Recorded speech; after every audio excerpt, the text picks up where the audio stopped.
So இப்போ இந்த சிம்பிளாக அந்த சீட் சைக்கிளிங் அப்படிங்கிறத எப்படி பண்ணலாம் அப்படிங்கிறத பார்க்கலாம். ஆக்சுவலாக இதில் என்னென்னா ஒரு 4 விதமான விதைகள் சீட்ஸை பற்றி சொல்கிறாங்க. அதாவது பம்கின் சீட்ஸ், அதுக்கப்புறம் ஃப்ளாக்ஸ் சீட்ஸு, சீசியம் சீட்ஸ், அப்புறம் சன்ஃப்ளவர் சீட்ஸ். முக்கியமாக இந்த 4 சீட்ஸ் தான் எடுத்துக்க சொல்கிறாங்க. இதில் எப்படின்னா இப்போ உங்களுடைய பீரியட்ஸில் நம்ம ஆல்ரெடி நிறையா டைம் டிஸ்கஸ் பண்ணியிருக்கோம். 2 ஃபேஸ் இருக்குது.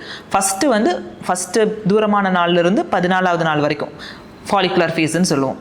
அதுக்கு அடுத்து 14லேருந்து உங்களுக்கு தூரம் ஆகிற வரைக்கும், அதாவது 28 இல்லைன்னா 30வது நாள் வரைக்கும் இருக்கிறத வந்து செக்ரிட்டரி ஃபேஸ் அப்படின்னு சொல்லுவோம். இதை இந்த சீட் சைக்கிளிங்கையும் இந்த பீரியட் சைக்கிளுக்கு ஏற்ற மாதிரி 2 ஃபேஸஸாக பிரிச்சுக்கிறாங்க.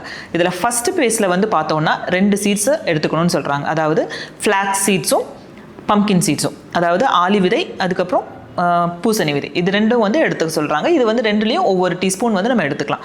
இது வந்து ஃபஸ்ட்டு 14 டேஸ்க்கு. செகண்ட் 14 டேஸ்க்கு வந்து சீசேம் சீட்ஸ், அதாவது எள்ளுன்னு சொல்லுவோம்ல, அதுவும் அதுக்கப்புறம் சன்ஃப்ளவர் சீட்ஸ், சூரியகாந்தி விதைகள் வந்து எடுத்துக்கணும். இது எவ்வளோ எடுக்கணும் அப்படின்னு பார்த்தோம்னா எல்லாமே வந்து ஒவ்வொரு டீஸ்பூன் வந்து எடுத்துக்கலாம். அந்த ஃபஸ்ட்டு 14 நாள் இந்த 2 விதைகளையும், அடுத்த 14 நாள் நான் சொன்ன சீசேம் சீட்ஸ், சன்ஃப்ளவர் சீட்ஸ், இதை வந்து ஒவ்வொரு டீஸ்பூன் வந்து நம்ம டெய்லியும் வந்து ரெகுலராக கன்சியூம் பண்ணிட்டு வர வேண்டியது இருக்கும்.